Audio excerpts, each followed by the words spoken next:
नमस्कार. सुमित्रा बोधवानी या चॅनलमध्ये तुम्हा सर्वांचे मनापासून स्वागत करते. असं म्हणतात की माणसाच्या नशिबाचे खेळ मोठे अजब असतात. कधी कधी आयुष्य आपल्याला अशा वळणावर आणून उभे करते जिथे पुढे जाण्याचा रस्ता नसतो आणि मागे फिरण्याची सोय नसते. चहूबाजूने संकटाचे डोंगर उभे राहतात, विश्वासाची माणसं पाठीत गंजीर खुपसतात आणि डोळ्यासमोर फक्त आणि फक्त अंधार उरतो. अशा वेळी सामान्य माणूस काय करतो? तो परिस्थितीसमोर हात टेकतो, ढसाढसा रडतो आणि नशिबाला दोष देत आयुष्य कंटत राहतो. पण प्रत्येक जण सारखा नसतो. काही जीव या जगात असे जन्माला येतात जे संकटात घाबरत नाहीत, तर संकटे त्यांच्या नावाचा विचार करून थरथर कापतात. जेव्हा एका स्त्रीच्या अस्तित्वावर, तिच्या लेकरांवर आणि तिच्या स्वाभिमानावर घाला येतो ना, तेव्हा ती केवळ एक अबला राहत नाही, तर ती रणरागिणी बनते. आजची आपली कथा अशाच एका खंबीर, जिद्दी आणि स्वाभिमानी स्त्रीची आहे, जिच्या आयुष्याची नियतीने इतकी क्रूर थट्टा केली की पाहणाऱ्यांच्या काळजाचा थरकाप उडावा. पण तिने हार मानली नाही, ती रडली नाही, ती खचली नाही, ती उभी राहिली, ती लढली आणि तिने अशा काही पाऊलखुणा उमटल्या की सरतेशेवटी ज्या नियतीने तिला रडवले होते, त्या नियतीला तिच्या पायाशी झुकून सलाम करावा लागला. डोळ्यात पाणी आणणारी, पण मनामध्ये अंगारा पेटणारी, शेवटच्या क्षणापर्यंत खिळवळून ठेवणारी ही आजची विशेष कहाणी. अजिबात चुकवू नका. चला तर मग हृदयाचा ठाव घेणाऱ्या आजच्या या सुंदर कथेला सुरुवात करूया. नियतीही तिच्यापुढे झुकली. अहो उठा ना, बघा मुलगी तिकडे मुकाश्रू गाळते आणि तुम्ही इथे निवांत झोपलाय. माधुरीच्या आवाजाने अगदी खडबडून उठला तो. काय झाले असे श्रेयाला. जाऊनच बघतो तिच्या रूममध्ये. तिथे बघतो तर काय, श्रेया मुळमुळ अश्रू गाळत बसलेली. बाजूलाच लाल डाग पडलेले चादर सगळं सांगून गेली त्याला. त्याने मायेने तिच्या केसांवरून हात फिरवला. लेक अगदी पोटाशी बिलगली. त्याच्या कपाटात असलेले सॅनिटायर नॅपकिनचे पॉकेट तिला देऊन त्याने तिला आंघोळीला पाठवले. माधुरी गेली आणि दोन्ही पोरांची, अर्णव आणि श्रेयाची सारी जबाबदारी विवेकवर येऊन पडली होती. माधुरी असताना या सगळ्या गोष्टी कधी त्याला बघाव्याच लागल्या नव्हत्या. याने फक्त कमवून आणायचे आणि तिने घरचे बाहेरचे सारे बघायचे. अगदी न कुरकुरता करायची ती हे सगळं. पण अचानक कॅन्सरने तिच्यावर घाला घातला आणि संपले सगळे. किती जबाबदारी आली होती ना आता त्याच्यावर. तो प्रयत्नही करत होता ती समर्थपणे पेलण्याचा. पण काही प्रसंग मात्र आज सारखेच बिकट असल्याचे न कळत त्याचे मन भूतकाळात गेले होते. किती सुखाचा संसार होता ना दोघांचा, अगदी दृष्ट लागावी असा. माधुरीशी लग्न झाल्यावर त्याचे आयुष्य अगदी भरत गेले होते. होतीच ती तशी दिसायला अगदी नक्षत्रासारखी सुंदर, तितकीच मनानेही सुंदर, अगदी नेटकेपणाने सगळंच करणारी, अगदी सुंदर स्वभावाने सगळ्यांना जोडणारी. ती जीवनात आल्यावर त्याने अगदी मनोमन विचारच केलेला, हिच्याशिवाय आयुष्यात दुसरीला स्थान नाहीच. लग्नानंतर अगदी सहजतेने तो उत्कर्षाच्या शिड्या चढत गेला आणि ती मनापासून त्याला साथ देत गेली. संसार वेलीवर 2 गोंडस फुलेही उगवली, अर्णव आणि श्रेया. सगळं अगदी सुरळीत सुरू असतानाच अचानक माधुरीला गर्भाशयाचा कॅन्सरचे निधन झाले. आजार वाढलेल्या अवस्थेत होता. परिस्थिती पूर्ण बिकट होती. माधुरीला स्वतःचे भविष्य आता उमगले होते. तिने खूपदा विवेकला ती नसल्यास त्याने लग्न करावे हे सुचवत गेली. पण तो त्याच्या निर्णयावर ठाम होता. तो माधुरीला कसेही करून जगवेल याच आशेवर तो होता. परंतु माधुरीला आता पूर्ण कल्पना आली होती. किशोरवयीन असलेल्या तिच्या मुलांची चिंता तिला आता सतावत होती. खास करून श्रेयाची. 12-13 वर्षाच्या श्रेयाला आताच खरी आईची गरज होती आणि नेमकी तेव्हाच ती नसणार होती. खूप तुटायचं तिचं मन आतून, पण काही उपाय नव्हता. अखेर माधुरी गेली. पोरांच्या विवंचनेतच गेली. माधुरी गेली आणि विवेकचा संसार उघडा पडला. पण माधुरीने पोरांना इतके उत्तम संस्कार दिले होते की मुले अतिशय संस्कारी आणि स्वयंपूर्ण होती. मुळातच शहाणी असलेली ती बाळे आपल्या आल्या प्रसंगाने अजूनच समजदार झाली होती. सगळ्यांनी त्याला दुसऱ्या लग्नाविषयी सुचवले, पण त्याच्या निर्णयावर तो अगदीच ठाम होता.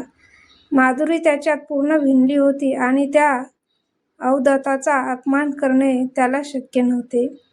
त्या दिवसापासूनच तो पोरांचा आई आणि बाबा दोन्ही झाला. पण आजची परिस्थिती पाहिल्यावर घरात आल्याला श्रेयाला समजून घेणाऱ्या एखाद्या स्त्रीची गरज भासू लागली आणि त्या विचारातच तो झोपी गेला.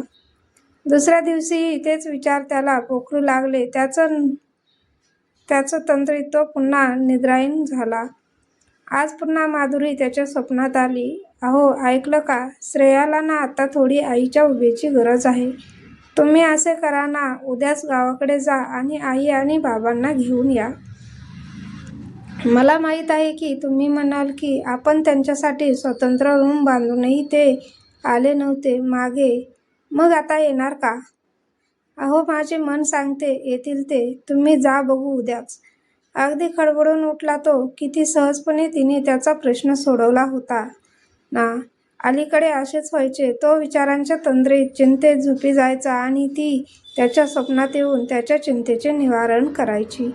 अगदी असेच सगळे चाललेले. दुसऱ्या दिवशी रविवार होता. सकाळीच त्याने पोरांना गावाकडे जाण्याचा बेत सांगितला.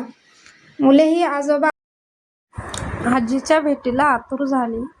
घरी जाताच विवेकने आईला येण्याचे प्रयोजन सांगितले आणि त्या लगेच तयार झाल्या यायला. नेहमीच आडेवेढे घेणाऱ्या आईची ती तत्परती बघून त्याला आश्चर्य वाटले. त्याचं बोलू लागल्या, मग अरे, काल माधुरी माझ्या स्वप्नात आली आणि बोलली, आई कशा हो तुम्ही? पोरांना आता गरज आहे हो तुमची, खास करून श्रेयाला. तरी तुम्ही इथेच. तेव्हाच विचार केला की आता तुझ्याकडे जायचं तर तूच आलास बघ. तो विचारच करत राहिला. माधुरी गेली होती, पण तिच्यातली आई मात्र गेली नव्हती. ती तिथेच रेंगाळत राहिली होती, तिच्या मुलांची काळजी करत. नियतीने डाव साधला होता, पण ती तिलाही पुरून उरली होती. विवेकच्या स्वप्नात येऊन त्याच्याशी हितगुज करून ती अजूनही तिच्या मुलांचा हवं नको ते बघत होती. नियतीही तिच्याकडे झुकली होती. आता आई बाबा दोघेही आले होते. विवेक सोबतच त्याच्याही मायेची ऊब पोरांना मिळणार होती. त्याची बरीचशी चिंता आता मिटली होती आणि मुख्य म्हणजे त्याची माधुरी त्यांच्या पोरांची आई होती ना, त्याचं हवं नको ते बघायला, त्याच्या स्वप्नात येऊन सांगायला. आई मरते, पण तिच्यातील आईपण आणि पालकत्व कधीच मरत नसते. ते कोणत्या ना कोणत्या रूपात पोरांच्या मदतीला नेहमीच धावून येत असत. तर मित्रांनो, ही होती कहाणी त्या माऊलीची, त्या जिद्दी स्त्रीची. आज तिच्या डोळ्यातून जे अश्रू वाहत होते ते दुःखाचे किंवा पराभवाचे नव्हते, तर ते अश्रू होते संघर्षातून मिळवलेल्या एका ऐतिहासिक विजयाचे, समाधानाचे. ही कथा आज इथे संपली असली तरी आता मनामध्ये एक खूप मोठा प्रश्न आणि एक खूप मोठी शिकवण सोडून जाते. संकट कितीही मोठे आहेत याचे तुमच्या आयुष्यात काहीच फरक पडत नाही, पण त्या संकटांचा सामना तुम्ही किती धैर्याने करता याने फरक पडतो.